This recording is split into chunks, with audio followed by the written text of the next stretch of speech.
I don't buy these grocery items anymore and I save money doing so, like not buying broth in a box. The reason why is because it is so much money for these guys. So about 4 cups of broth is in here, right? And typically I always have recipes that call for like 2 cups, 3 cups, and not 4. And so then it ends up happening, I shove this into the fridge and then I throw it out because I don't use the rest of it because I didn't plan properly. Instead, what I do is use bouillon cubes. So each one of these cubes is 1 cup of broth. And so I save so much money this way. This one has 25 cups worth of broth in here. What's also really great about having bouillon cubes is that you don't need to actually buy canned or jarred gravy. You can make it from butter, the bouillon cubes, basically making your own broth, some flour, and bada bing, bada boom, you can have gravy. Obviously, you can add your own spices to it and everything. There's no need to actually buy a jar of gravy. I recommend that you make it from scratch using bouillon cubes or bouillon paste. You're gonna save so much money in the long run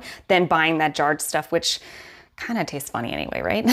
Now, I know you're not buying spice mixes, right? I mean, you've got probably enough spices in your cabinet, your cupboard, your drawer, wherever you store them to make whatever concoction that you need. I have all the spices that I need for taco mix. I have all the spices that I need for like an Italian style dinner. I don't need to buy these like specially crafted things. You already have the spices in your house. Look up a recipe online for taco seasoning, have like a jar ready to go of taco seasoning so that way you don't have to like make it every single time, but you can just like scoop out a tablespoon and like throw it into your ground beef and you got tacos for the night. Yeah.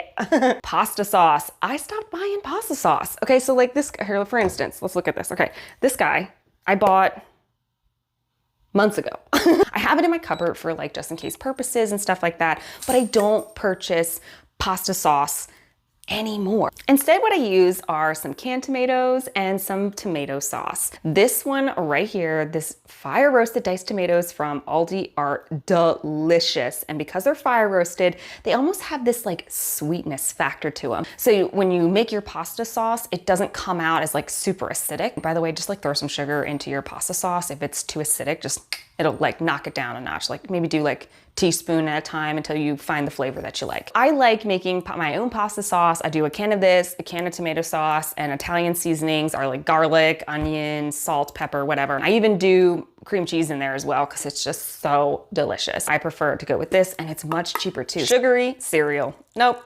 Here's the thing. I am somebody who absolutely loves sugar, and if there's gonna be sugary cereal in the house, I'm going to eat it every single day. That's not healthy for me. It's not healthy for my son or my family or anything like that. We also don't eat a lot of cereal, so I think that's kind of why I don't buy it as well. It's just like there's no need for me to buy cereal, so I just don't. I only have Cheerios for like snacking purposes. I don't need to be putting something on the grocery list that I just won't eat or consume too much of it and have like a sugar attack and a crash.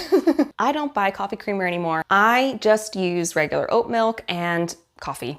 Boom. That is the coffee cup of the morning. I love it. I love it because it's got no sugar. It doesn't have like additive syrups or ingredients in there. And yes, I could probably make my own and it'd be a little bit healthier because obviously there's like guar gum or something like a xanthan gum to like thicken up the oat milk a little bit. Who's got time for that? I don't really buy flavored yogurts. I just get like a like whole milk Greek yogurt. It's not really generic, but I like that because it can be a substitute for sour cream. So you can use it in like multiple different recipes and dishes, and you can make parfaits and like smoothies and stuff. It's great. And it's super versatile. Obviously those flavored yogurts are gonna be way higher of a price than just like a generic tub. I also just don't really like the flavors. Like they taste super artificial to me and like powdery and gross. And so I'm just like, let's just like not buy those anymore. I used to buy a good amount of prepackaged lunch meat when I was younger because it was super easy and affordable and cheap for my husband and I to like make a couple of sandwiches to take with us to work, no big deal. But then I started realizing that like I'm not a huge sandwich fan. Also, the prepackaged stuff may or may not be very good for you. So I just get deli meat whenever I need to make some sandwiches, typically a turkey of some kind. But normally my lunches consist of like salads and other things. I don't really have sandwiches as much other than like grilled cheese because I love cheese. I also don't buy sliced sandwich cheese, okay? Or shredded cheese. So instead, I buy a big block of cheese. I can shred it, I can chop it up to put on a sandwich. I mean, yes, it's not like a perfect square or anything like that, but I don't care. It still makes a sandwich and it works and it tastes delicious. Also, shredded cheese comes with like, I think there's like an additive to it to help it prevent it from sticking together. So it kind of like, if you use it in like macaroni and cheese and stuff, it'll make the mac and cheese kind of taste weird and things. And I'm like, why is there an additive on my cheese? So I just don't buy it and I shred it myself. It can be a pain, but then I just like shred what I need and then I can put the block back in there. I save so much money just like not buying that pre-cut shredded stuff. Frozen dinner. I used to get like the pasta ones. You just like dump it into a pan, you stir it up and you cook it. The meat in there always tastes like crap. I'm like, ugh, it's like rubbery and gross. The sun went away again. See, the sun was also like, ugh, I feel you. The only frozen dinners that I buy, like a ton of them, the only ones that are on my list that I consistently get all the time is one frozen pizza, because it's super easy. Like I know you can make your own.